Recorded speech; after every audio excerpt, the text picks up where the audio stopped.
Welcome to another podcast by Guns and Yellow Ribbons. It's the only Arsenal podcast that counts. By Arsenal fans, for Arsenal fans. Enjoy the show. Hello and welcome to another episode by Guns and Yellow Ribbons. My name is Fergus, I am your host. Old man Trev didn't put 50p in the meter, so he hasn't got any internet. Capo Dan is joining me in the hot seat, and for his podcast debut we have from South London, we've got Nick Hurl. We're going to look at the PSV away trip, we're going to look at the Nottingham Forest game, and we'll type a touch on the Chelsea game as well. But I think it's probably going to be quite concentrated on it's going to be quite concentrated on the PSV and the build-up, and because that's why we got Nick on here, because as you'll find out, it was Nick's first European away trip, and we're going to talk about just away days in Europe and everything else. So Dan, how you doing, mate? Have you got any voice after yesterday? We did try bloody hard getting that going. Yeah, I'm struggling a bit, but I can't blame fully on yesterday. I think I'm just absolutely battered from that week in Amsterdam, if I'm totally honest. It's absolutely ruined me, honestly.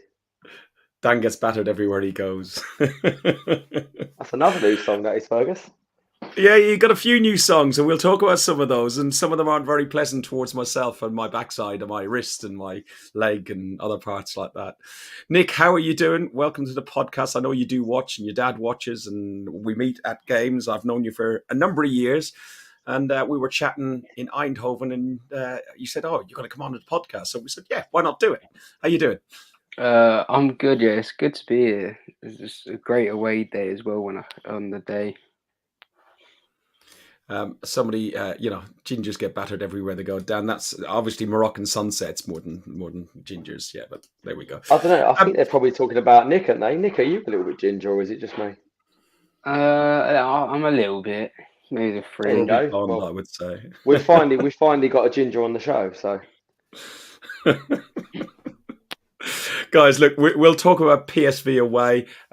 We went into the shop. We've done a bit of a stadium walk around. We'll talk about that. And then with Nick, I want to find out from, you drove over on the day of the match, didn't you, first of all? So, yeah. So what sort of time of the morning were you leaving at? So we left around 5:30 in the morning on the day of the game. It took about 5.5 hours to drive to Eindhoven. And then you met with all us guys you got to your hotel, met with us guys in the square, and how did you find the atmosphere in the square and everything else? Well, it was like a big crowd, and the atmosphere just within that little square, it was really good. There was chants going, people singing, everything. It was just a good time. Yeah, and it was just about 10 or 15 bars altogether. We're all in a big square, and the Ashburton Army were over there, and they were kicking a football in the air. It felt like a festival, didn't it? Yeah, it did. It did. Dan, we'd been there the night before. We sat and we done a little video for the Highbury squad, and then we wandered on the way to O'Shea's and we took a few photographs. What did you make of the trip to Eindhoven? I know you've done Amsterdam beforehand. We'll touch on Amsterdam afterwards. Yeah, Eindhoven's obviously very different to Amsterdam, but yeah, brilliant atmosphere. I mean, it's just a square full of what I'd call proper Arsenal fans. Everyone out having a laugh, and amazing how many people you bump into and meet, new people that I sort of briefly remember the names to now, and yeah, lots of beer. Obviously, very early start, late finish, and not really remembering how I got home on the Wednesday, if I'm honest. Yeah, to be honest, I Wednesday night, I know we left O'Shea's. I left about 11, and you stayed there. I got on the bus back out to the airport where my hotel was, and I think it was about 6 stops. I stayed awake till stop number 5, then fell asleep and woke up 6 stops the other side. So it took me about another hour to get back home from there. Yeah. So the following day, what we normally do, Nick, is when I've been going out with Trev over the last couple of games. And Dan likes a stadium tour as well. We always try and visit the stadium, take some photos of the stadium and see it before the game. It gives you an atmosphere and build up the day and stops you getting into the pub too early. You learn that when you get a bit older. Going into the pub too early ruined your game. And we were we were really fortunate to inside the PSV stadium. Dan, I'll let you talk about inside the PSV stadium and talk about where we are in this picture. It's me, you, and Trev. Yeah, so obviously mainly thanks to Trev and yourself, we'd sort of walk around the stadium and spoke to a few of the people inside the stadium. Corporate Trev was on guard and I spoke to quite a few people inside Eindhoven. They recommended going to one of the blocks and then going into what was a bar overlooking the corner. And personally, I think it's a brilliant bar. Something probably not a lot of people knew of, I guess, because there wasn't that many people in there. But you could sit there and have a beer or a coffee or something, or even a bite to eat, overlooking the stadium. And considering you can't actually have a stadium tour on the day of the game, it's a nice thing, I guess, for fans to do when they arrive, let's say the morning of the game or the day before. So I'd probably say anyone that goes to Eindhoven again, definitely check that out. And also, I've not really been aware of any other clubs that do that. I don't know if you are, Fergus. I don't know of any clubs that do that sort of thing. The closest thing I could get to it, I went to the Boston Red Sox. I went to the Fenway, and the Fenway have got the bleachers bar, and they've got a big bar, and they've got like a huge big window by the whatever the where they hit the base or whatever it is, like in rounders or basketball or baseball or whatever it's called, and it's open when there's no game on, but when there's a game on, there's they call it the garage door. It's a big door that closes the window, and that's the closest thing. And I thought that was as cool as hell. But this knocked it for 6. Nick, what did you make of the stadium when you were in there? I mean, from outside the stadium, first of all, it was a really nice looking stadium. It had colourful lights outside coming from the stadium. And just around the stadium, it's just like a really nice area. Inside in the concourse, it was a little bit small, loads of steps, but it was a nice view from where I was sitting. I could see everything, and it was just in the middle of all the singing and all the chants. Trevor, as we said, he took the wise decision, really. He went corporate, didn't he? Look.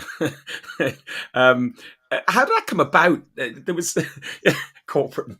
How did that come about, Dan? It was Twitter. Some guy on Twitter was just messaged and said, "Look, I've got an away ticket. I want to get. I've got a Cat 1, I think they're called, so posh seats." And he wanted to swap over, wasn't it?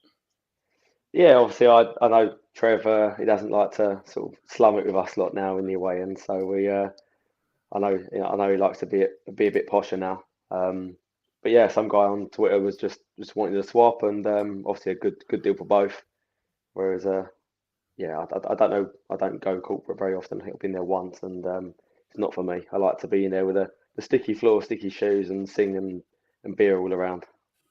I would have loved a sticky floor and sticky shoes. That would have helped me out a lot. Listen, we'll get into that in a few minutes. But the atmosphere after we'd been into the stadium and we sorted Trev out with his posh seats, bumped into some people from Arsenal, and we bumped into quite a few different people who were really, really helpful, Dutch and English, like supporter liaison stuff. They gave us some advice about getting to the stadium earlier, gave us some advice to share, which we did on Twitter about people who come back to Dam and people who are staying in Eindhoven and so on. And it just made the whole experience much smoother.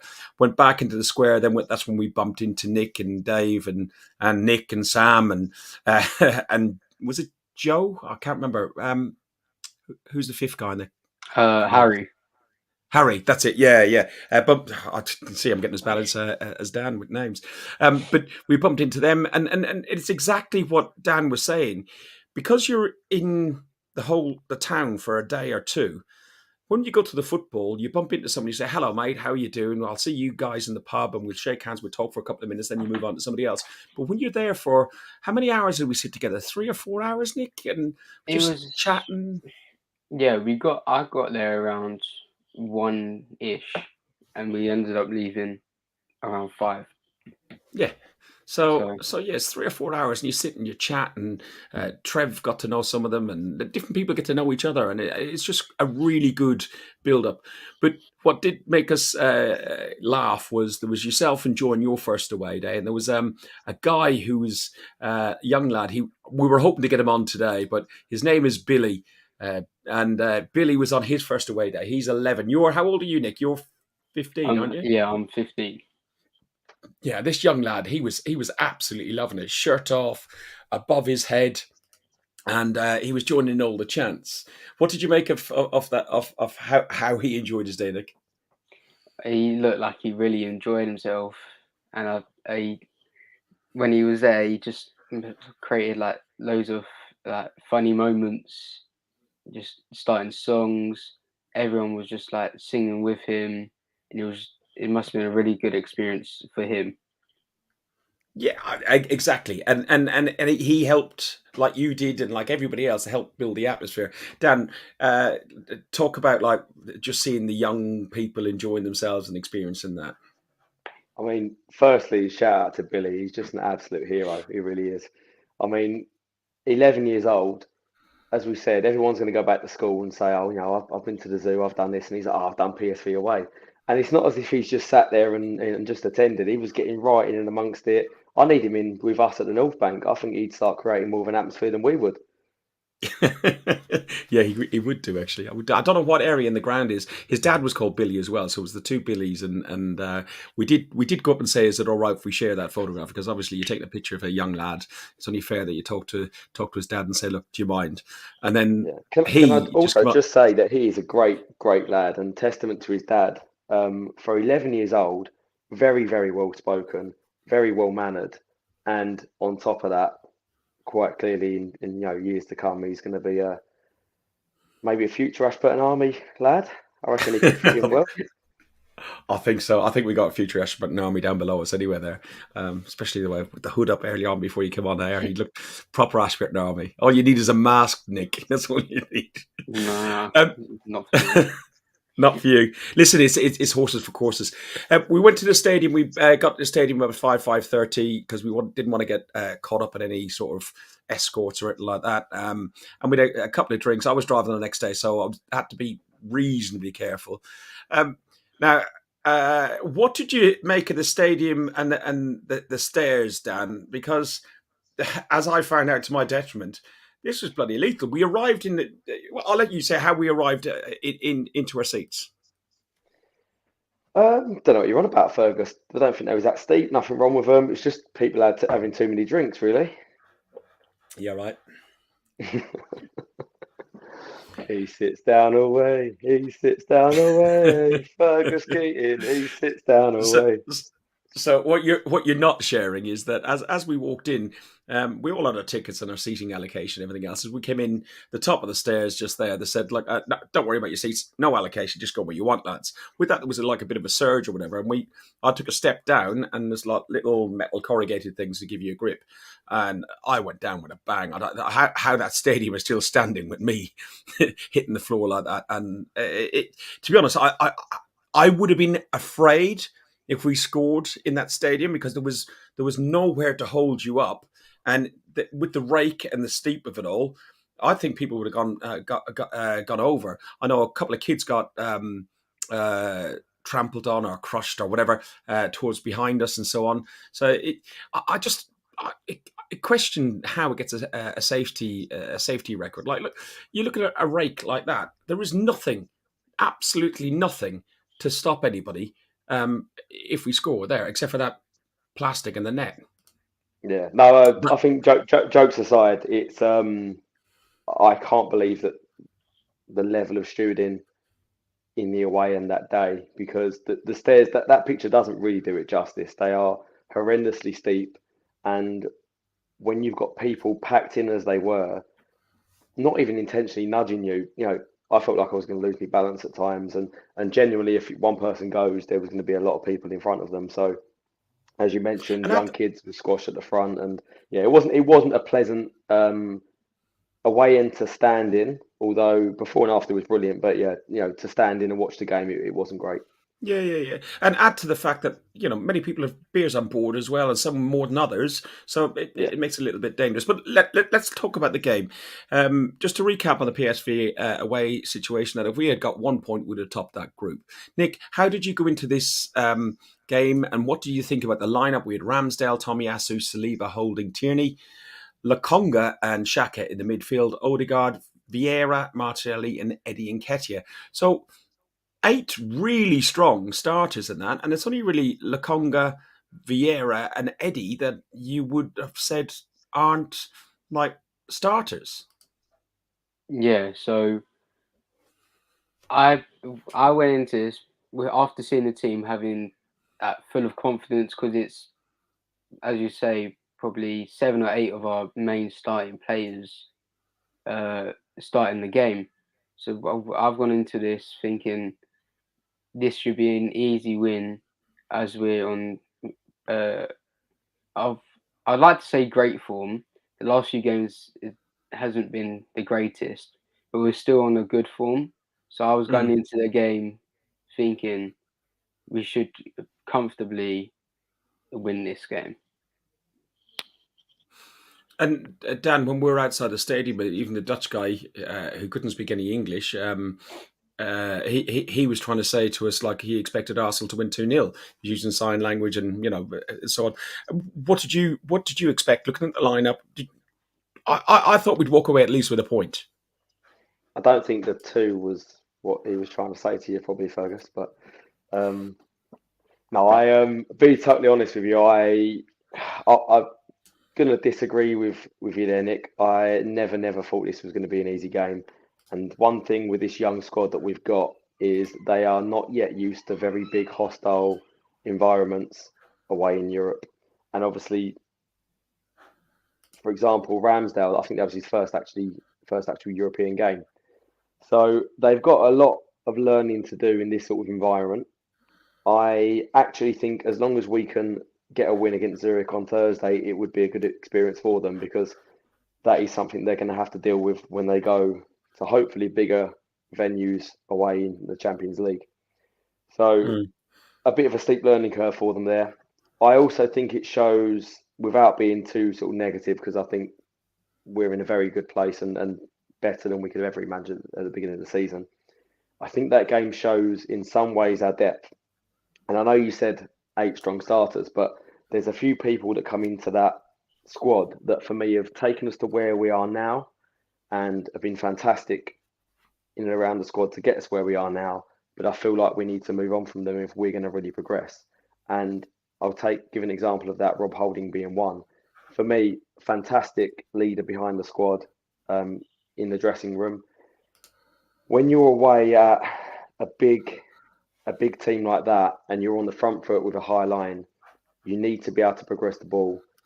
And I'm not sure that Rob Holding is that guy that will come into the squad and do it. I think he's great with a low block. He's great when we need to defend, balls thrown into the box. But I think as he was exposed at Spurs last year, and I think he also got a bit exposed at PSV. Yeah, I think somebody explained it to me quite well the other day, that for him to come on for the last 10 or 15 minutes when you've got that lead, that's good to bring him on. And I pick up on the point you say about how he is behind the scenes, a bit like Cedric and so on. That there's an awful lot more to do than on the pitch, but what matters to us is the results on the pitch. I think he's a good squad player to bring on, but not necessarily a starter. And maybe that was naivety, maybe by the manager in that sense. So listen, there was 2 goals, Verman and De Jong on 55 and 63. There was also 2 disallowed goals, which were disallowed by VAR. I think an offside and something else. I can't remember. I wasn't watching as much as others, but overall, a very poor performance. And the annoying thing is it means the importance of Thursday night's game, Nick, is huge. We have to equal or better PSV's game. PSV are playing Bodo.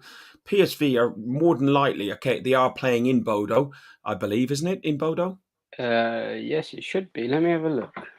Yeah, I believe it's in Bodo, but if they... Either way, even at home, I would expect that they would be beating Bodo. And that means that we have to win against Zurich. Failure to win against Zurich means we enter into the round of 32, so the qualifying games.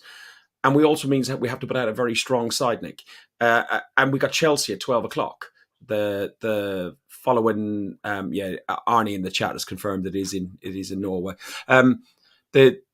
We got Chelsea at 12 o'clock on Sunday as well. So it's not like you could rest and rotate. And that's why I was hoping to get the job done last Thursday. And then we could have put out the kids effectively against Zurich and then save people for Sunday. Yeah. So again, say you saying we got Chelsea at 12 o'clock on the weekend. That is a huge game for us, as we do need the win for that, and we do need some of our key players to start, but we also do need our main players to rest against Zurich on Thursday. So we do need to put out our strong side against Zurich, but not a strong, if you know what I mean, not a strong side, but not that strong of a side that will So play against if I was to ask, Chelsea. if I was asked you, would you start with our strongest 11 and then take them off, get like a 2-goal lead maybe, and then take players off? No, I wouldn't start with the main 11, because if you start with the main 11, and you can only have 5 subs. So if you're making 5 subs, it could affect the fitness of the rest of the team. If you take off the wrong players, if you take off the right players, it could still affect the fitness of the rest of the team. Dan, which way would you go? Would you start with the stronger side, try and get through the first half, and maybe get a 2-goal advantage, and then go from there? Not that I'm guaranteed it, but you know. In all fairness, I think he will, and I think he should start a fairly strong side. I think I get what Nick's saying is that it wouldn't be the full 11, but there will be maybe a number of small minor changes.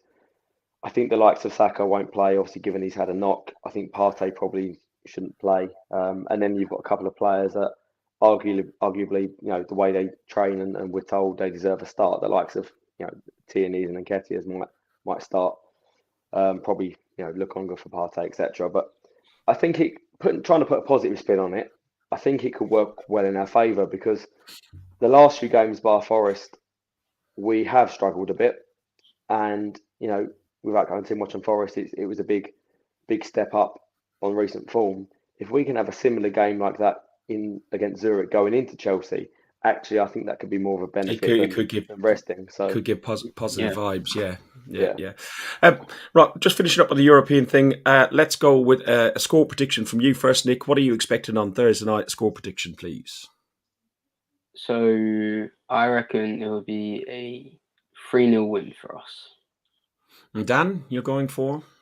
Yeah, I was going to go for a 3-0 as well. I think we will score a few goals. It could even be more if we get them early. And as Tony says in the chat, a mixed starting 11 should be good enough to beat Zurich at home. And the important thing is, because there's so much more in the game, there'll be more people turning up. That I think if that was a dead rubber, the stadium would have been 2/3 full, or an awful lot of tickets on Ticket Exchange and so on. I'm going for 2-0 to the Arsenal. And just to finish off on European travel, let's go and show you this. This is Trevor, very late at night in the hotel. But yeah, I'm going now because I've took the piss out of Fergus. I don't know what else to say. I can't hit you with that one that hurts. Yeah. I can hit you with that one instead. Oh, look at him now, slap him head. Kalanikta, that means good night. See you. That was Trevor's first attempt to go live. It was absolutely hilarious. Anybody who's got friends on Facebook, it was absolutely unreal. So can I say on behalf of Trev, he only had one beer? Yeah, no, two. I think he went on. Okay. He just had his third. Then just had his third. So let's look at the stats from that game. The stats from that game were clearly 2-0 to PSV. We had 69% possession, and we lost. Now we look at the Forest game, Arsenal versus Forest. It was a really strong lineup. Let's see if I can bring up the lineup on here. I haven't got the lineup in here. But it was a strong lineup for this game. I will bring it up in a second. Talk about the atmosphere pre-game, Dan, while I get that up. Yeah, it was a bit of a struggle to start with. I'm not surprised, because I think there's an awful lot of people that were absolutely broken from Eindhoven and Amsterdam. So I think coming back into that stadium took a bit of time to get it going. But we did get it going in the end, and I think the fans were in good voice, the last sort of 20 minutes or so before the game. and a little bit flatter than we've been used to in the home end, but still a massive improvement on recent years. So that sort of shows where we've come, actually, the fact that we're a little bit disappointed with that atmosphere, and actually it wasn't really that bad. It's just a drop off of what we've had very recently, I'd say. Yeah. So lineup was Ramsdale, White, Saliba, Gabriel, Tomiyasu, Partey and Xhaka back in midfield again. Saka, Odegaard, Martinelli and Jesus, the starting 11. So let's start with the start of the game. So we had Martinelli. What did you make of that assist, Nick, by Saka for Martinelli's opener? Martinelli even pre-assisted his own goal, for Christ's sake, if that pre-assist really exists. Yeah, so the initial attack, the way we played the ball, passing it around was really nice. And then that little run we see from Martinelli into the box, and for Saka to see Martinelli make that run and to have that enough power to get to Martinelli and for Martinelli to finish it into the bottom corner was a really nice goal to see. Dan, what did you make of that goal? And as I was saying to Nick, like the pre-assist that Martinelli did to his own goal. I think it just shows how sharp Martinelli is nowadays. You know, he literally a give and go, and he's off, and he got in front of his marker to head the ball in. He's very, very underrated in my opinion in the air. I mean, I know it wasn't a big leap, but even when he first sort of burst on the scene as such in the Europa League, he scored a few headed goals, and there is still a part of me that thinks he could be our centre forward in years to come. He is very, very good one-on-one, but I still think he could play centre forward. Did I say to you, or was it somebody else around me? I saw the way he was running and the way the movement he was making. I know, and I think Martinelli is going to be our new Thierry Henry in a couple of years' time. Could be, he really could be. I think he's that good, and that's a testament to Arteta, by the way, because the way he was held back and not played, and the amount of people complaining and saying he should get a start. For me, he's just been put in at the right time, and he's developed into one of the most dangerous players one-on-one.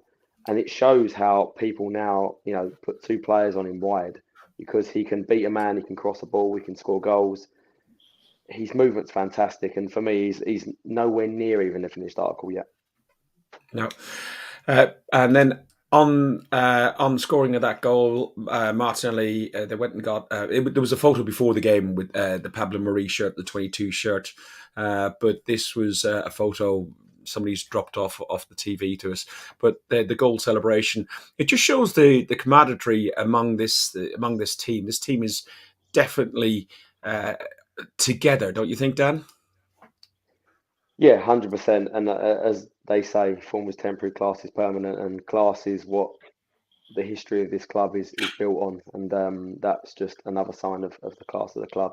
And obviously, I think a huge get well message to Mari. No one deserves to go through what he's gone through and his family and what they saw as well. So I really obviously wish him a speedy to the family who recovery. lost somebody as well.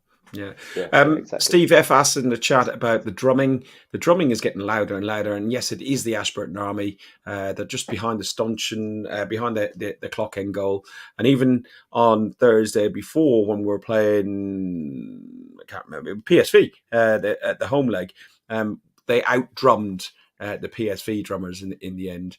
And Ben Bennett, who's normally down there, paid a visit to see Capo Dan, Flagman, and the short little fat Irishman, and he said it was a good pre-match sing-song up the North Bank of Block 5, and a little bit weird down there. And last one in the chat, I'm not sure if Martinelli has signed a contract yet. I think there's one in front of him.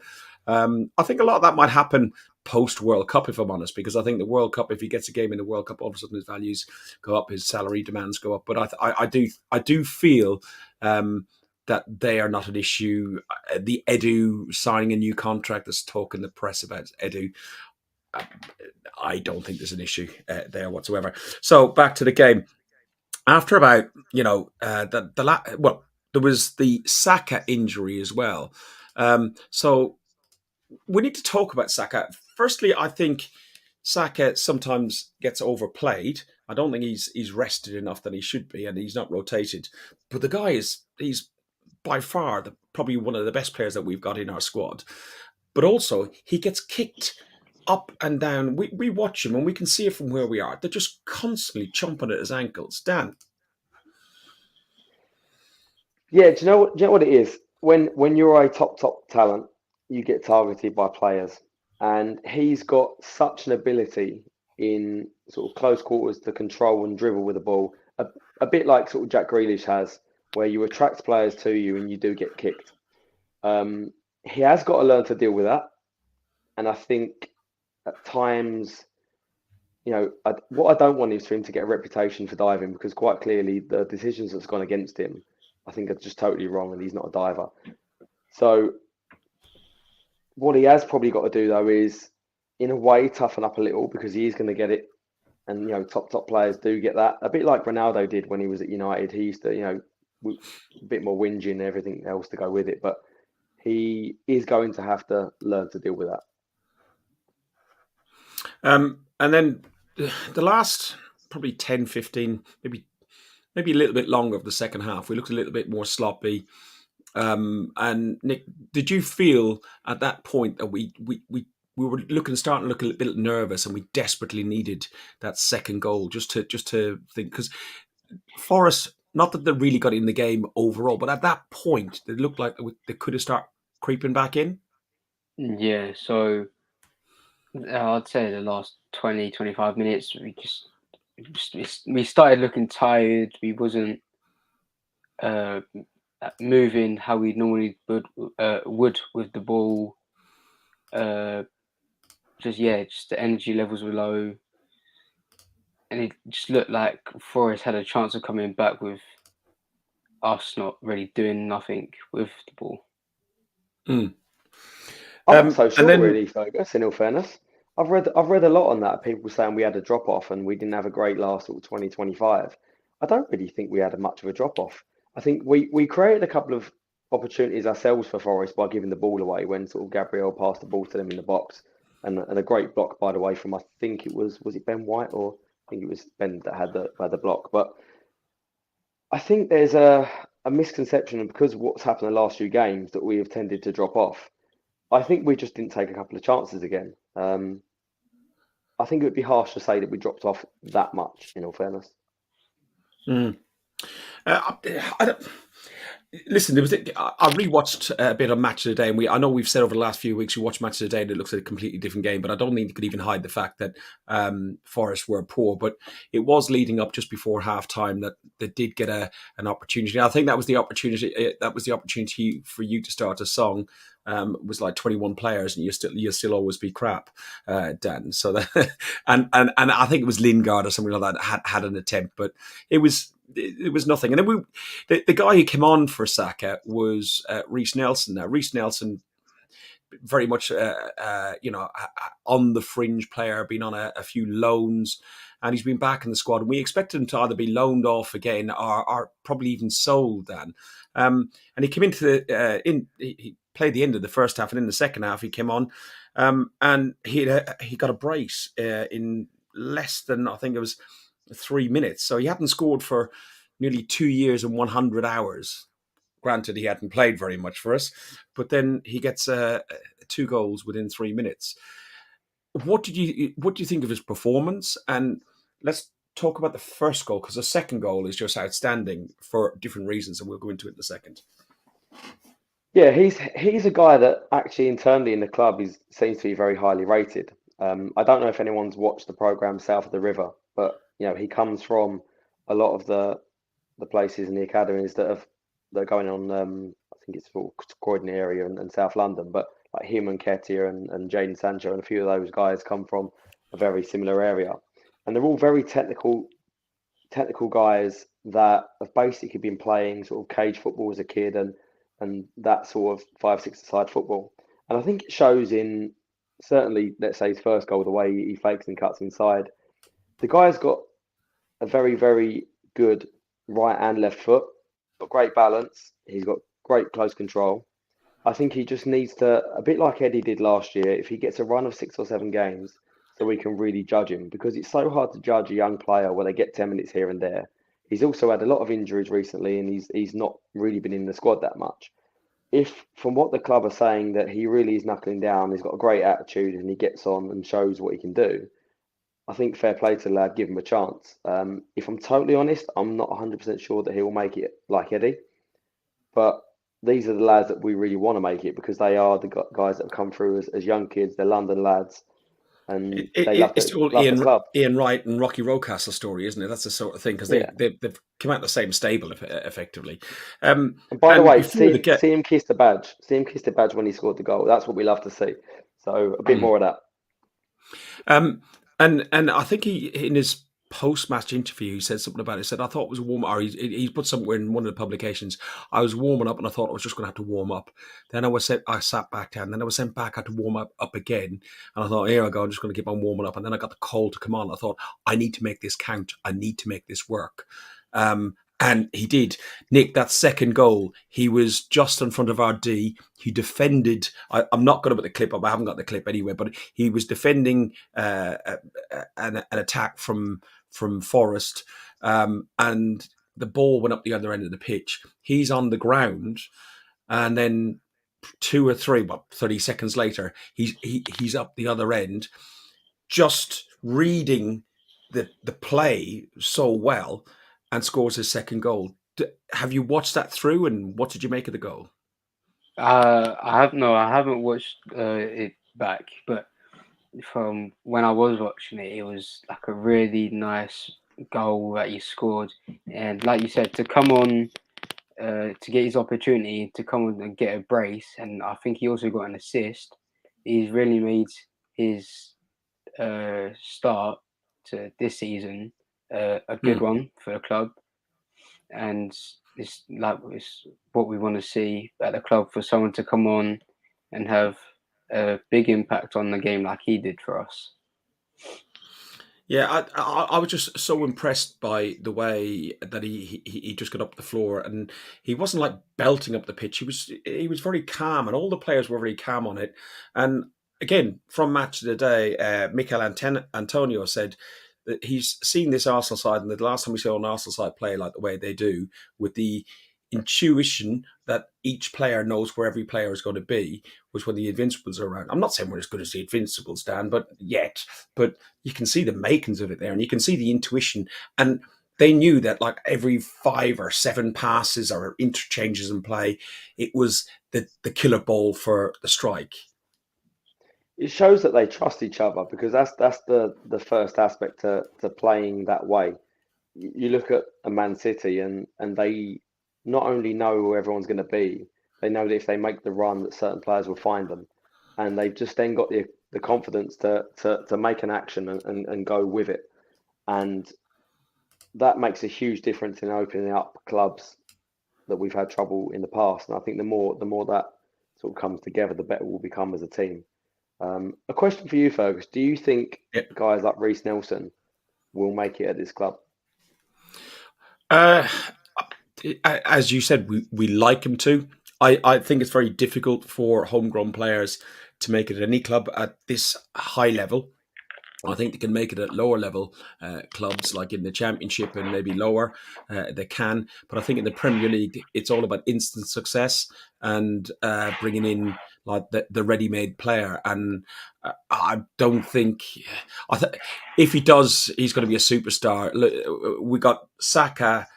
Smith Rowe is like touch and go. I think Smith Rowe, if he can get his fitness and over this injury thing, will be a huge success. But it looks like off that Hale End lot, the one that you can guarantee that he's going to make it is Saka. The others, I'd love it. I'd absolutely love it, to coin a phrase from Kevin Keegan. But I don't know. Honestly, I don't know. It's so hard. It's so difficult, so competitive. They get pushed off on loans, and then they come back and they sit on the bench. They get frustrated as well, and you can see some of them that they lose the heart. It's got to be really difficult and really focused to be an elite athlete like them, knowing that they've got the ability, knowing that they've been with the club for so many years, and then to be just like going, oh no, we're bringing Pepe in instead of you, or we're bringing in another player instead of you, and somebody else. Every time there's a new signing in a position, that they've been playing in for so many years, they're knocked one back down the ladder again, and we've got to try harder and harder.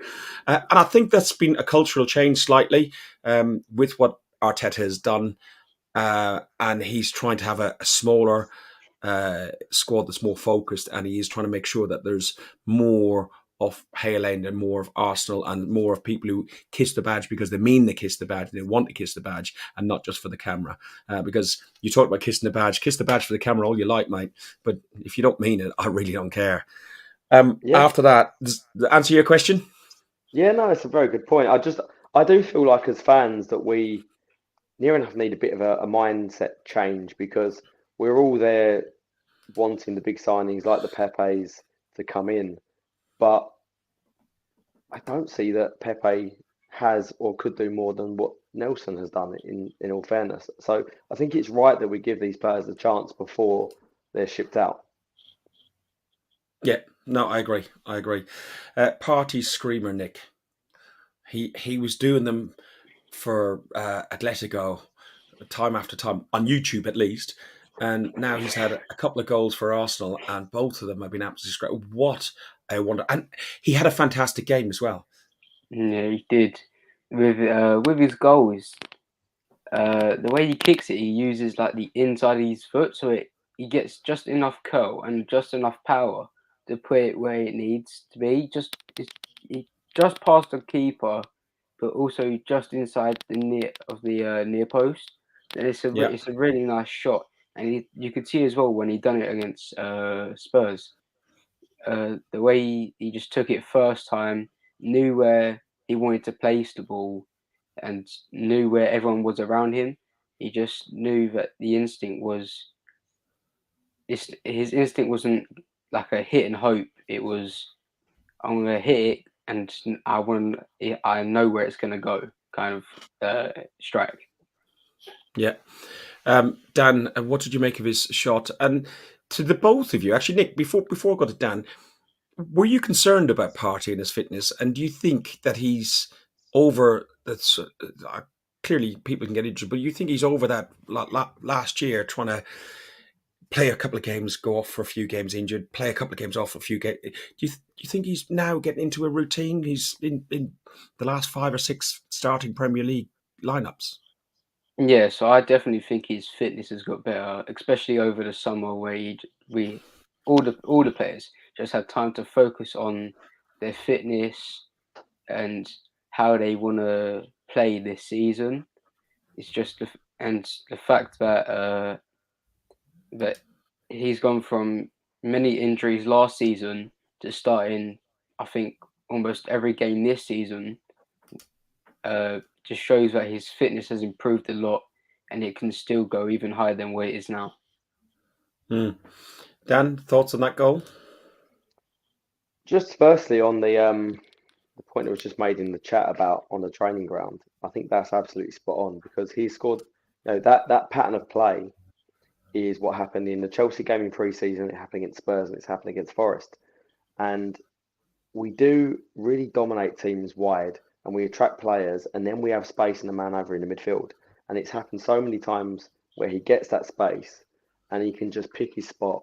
And he's got such an unbelievable technique, the way he whips the ball. And as Nick said, with power as well. To get that placement, that curl and the power together is very, very hard to do. And to keep the ball down, to stick it in the top corner. So I do think we're finally getting the Partey that we paid all that money for and the Partey that we expected. But I think like any other player, adapting to the Premier League and the physicality of the Premier League is so difficult and so sort of underrated by people that watch the Premier League, the clear difference between the Premier League and the other leagues. So I think that's also a big part of why he's had his injury problems. It does seem to be a repeated pattern where people come to Arsenal and get injured, and I don't know why.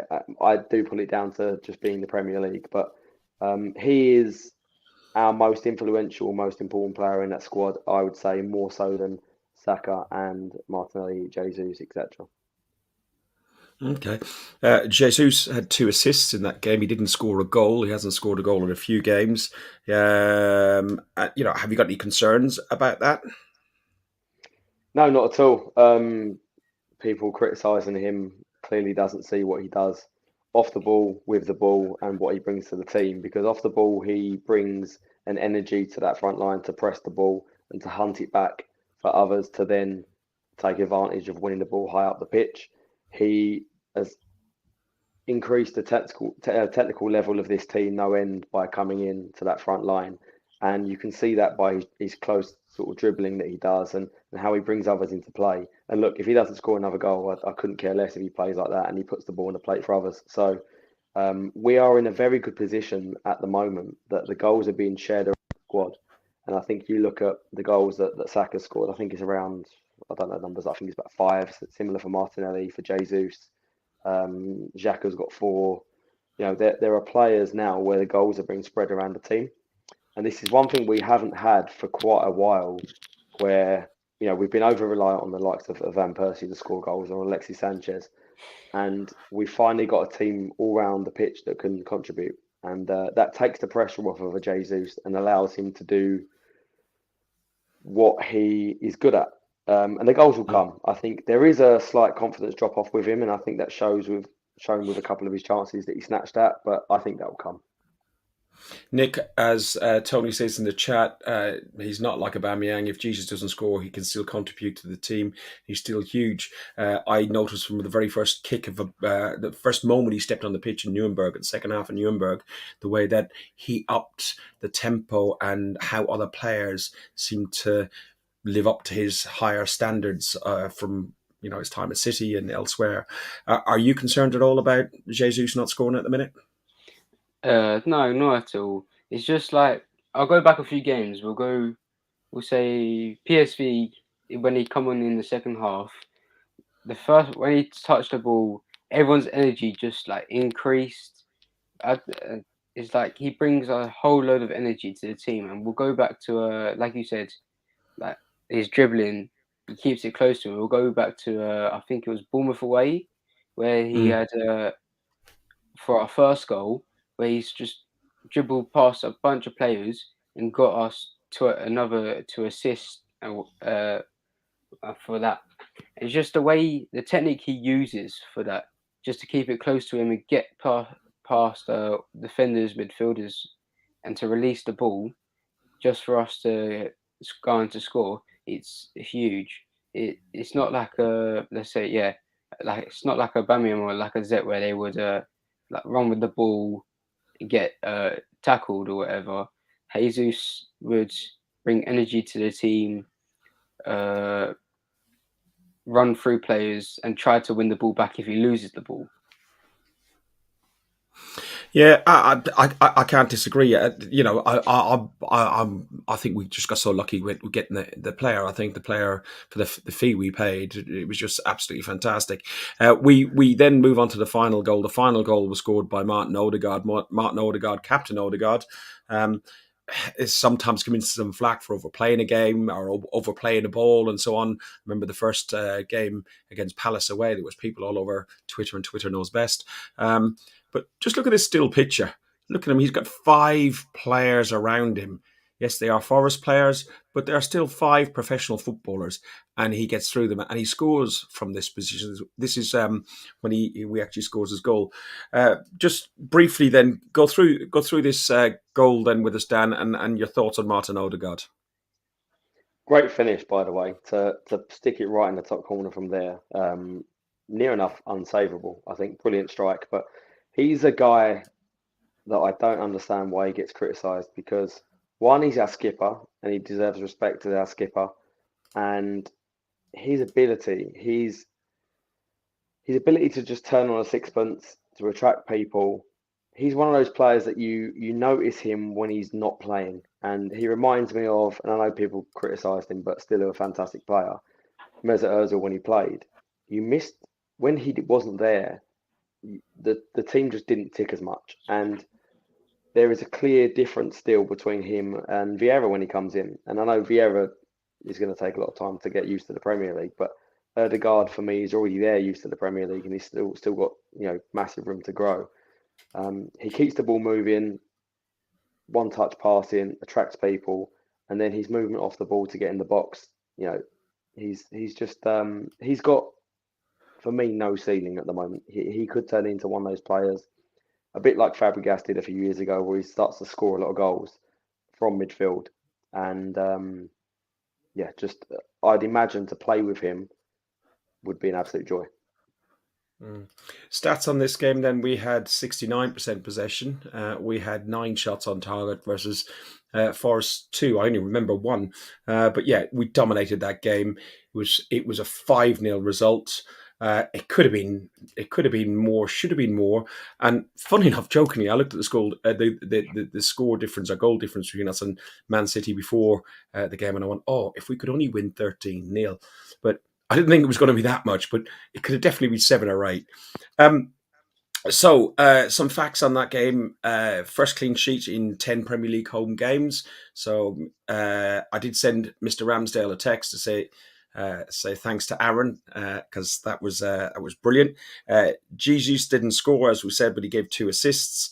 We played 10 and won 10 at home this season, and it was our 300th victory in the Premier League in the Emirates Stadium since we moved in there in 2006. And it also was Granit Xhaka's, who's now got his redemption. It was his 200th game, and we even got 1 or 2 sentences out of his song from Dan in the ground. So it's definitely getting there. I did mumble a couple of words to it, and I'm coming round because people are telling me I'm being too harsh with him. And as I said, on the pitch, I've got no arguments with him. So perhaps that's just an issue I need to get over now, as opposed to anyone else. But yeah, look, I think another fact there, Fergus, I think it was also our first win by a 5-goal margin since Wenger left, I believe. And I don't know if that's just in the Premier League or not. Yes, yeah. So. Listen, there's a couple of people who aren't here today. Tony was going to jump in and join us, but his car broke down. He had a nightmare at work and stuff like that, so he couldn't join us. Trev's internet cocked up because he didn't pay the bill because he spent all his money in beer in Eindhoven and previous to that in Bodo. And there's one other young lad who normally joins us here is Alex. Alex is our Danish Gooner. It's Alex's birthday today. And I've been in contact with your dad, Alex, and he's given me some photos. Your birthday, happy birthday. It's your birthday, happy birthday. It's a great day, that's what we say. Happy birthday.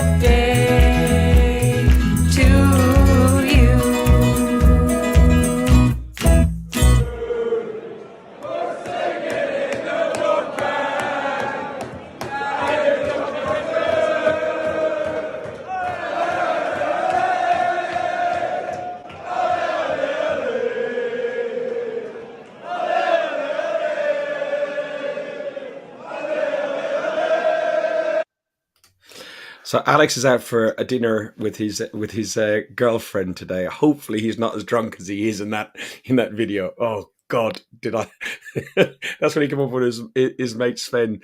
They stayed at my house and they started drinking early. It was absolutely unreal. Somebody who did drink quite a bit yesterday and got a bit of the doghouse was James. James had a great day yesterday. He wishes Alex a happy birthday. So that was quite funny. Dan, talk to me about Amsterdam then, because we've got to recap on Amsterdam before we finish off. So you end up crashing, bumping into Lyle, Kirk, and Dan. So many Dans in this world; it's unreal. Jesus. And you end up going into Amsterdam around the Heineken factory and having Heineken beer Arsenal on tour. And I got random FaceTimes and random texts and stuff like that of you drunken lot. Talk to me. I was sober. I only had 1 beer, as Trev did, so I was fine. But no, firstly, great lads. As we said earlier, all the people we bumped into in Eindhoven just shows, the great fans that we do have out there, and we're not all the hooligans that football fans seem to get sort of stuck with nowadays. But yeah, Amsterdam was great to bump into, obviously, Arsenal fans that sort of continued the journey. There were a fair few beers and a fair few songs. So I'm very sorry to the locals of Amsterdam that had to put up with our singing, but we had a bit of an unintentional bar crawl. So we went into the first pub, started singing, and had a drink. And by the end of that drink, they politely asked us to leave. So we went to the next bar, carried on singing, and the same happened. So we ended up moving around quite a bit. And by the time the Zambuca came out, it pretty much ended me. So never meet these lads if you've not had food, is my advice. My other burning question is, what happened? Did you meet Mrs. Amsterdam, Mrs. Holland, or Miss Holland? Did you meet? Would you look at that? I've had a technical hitch and I can't hear a word you're saying, Fergus. Nicky's got all shy. You know what that means? He got blown out. I guys, will not disclose any words from what happened, and gentleman never tells. Oh, he's only trying to show off now. Right, so we got Chelsea early on Sunday. What we going with score predictions? Did we done the Zurich? Yeah, we did. Score predictions for Chelsea, Nick. For the Chelsea game, I'm coming to this with loads of confidence. So I'm saying it'll be a tight game, and I reckon it'll be a 2-1 victory to the Arsenal. Dan? I'm going to go with 3-1, and somewhere along the line, some brilliant chance to be created about Aubameyang. Just a little added thing in there for the fans to sing. And anybody watching, Dan's still looking for a ticket. If you can get a ticket out there for him, like everyone is, but like if you can help us out, that would be fantastic. Yeah, I'm going to go for I one. Can't currently get at the moment. I'll be there at Wolves, thankfully, and hopefully be singing and see you all there. But if anyone wants to donate to the poor for Chelsea, that would be greatly appreciated. I'm going to go for 1-0 to 1-0 to the Arsenal. I've done that last time, and everyone said I was absolutely drunk and stupid and everything else, which it was before the game. But when I actually made the prediction, and we ended up winning 4-2, so I'll take that. I'm equally as confident that Chelsea are not firing on all cylinders the right way, and I think Arsenal on their day are a better team than Chelsea are currently. So yeah. On that note, guys, Nick, how have you enjoyed being on a podcast for the first time? Yeah, it's great. It's a new experience, and I'd love to be on here again. Well, we'll definitely try and do something with cameos and little bits and pieces, maybe record something or get you on again for sure. I'll see if there's other young Gooners at different times that we can bring them on. Young Theo, he's in the chat, he's got no homework tonight, so he's been watching, and he can watch the reruns of the history one if he goes on to the playlist. Look at the Arsenal history. Theo, you'll learn your history about Arsenal. It goes from 1886 right up until last summer. So have a look at that one. Dan, thanks for joining. Thanks for sitting in the hot seat as well. Yeah, it's obviously a new experience replacing Trev, but no one can replace Trev. So let's hope he gets his internet sorted very, very soon. Well, you know what it does mean? We actually finish on time. It's nearly 60 minutes, and that's what we like to stick to. Do you know what I think we should do? I think we need a bit of Fergus time. Oh no. This is what we're going to do now.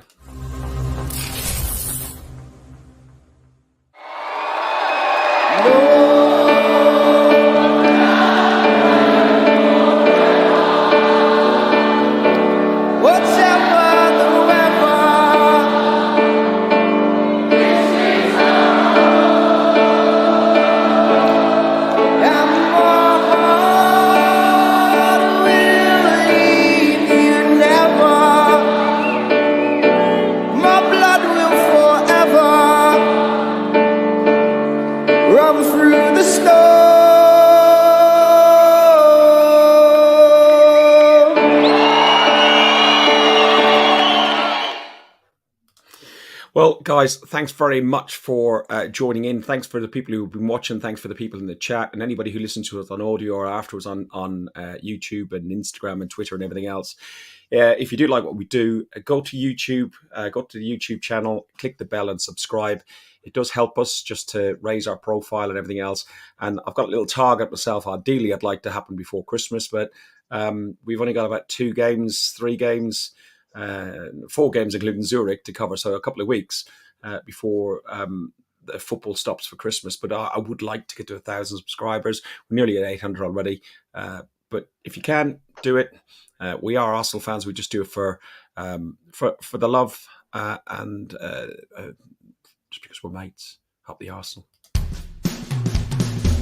You've been listening to Guns and Yellow Ribbons, an Arsenal podcast by Arsenal fans for Arsenal fans.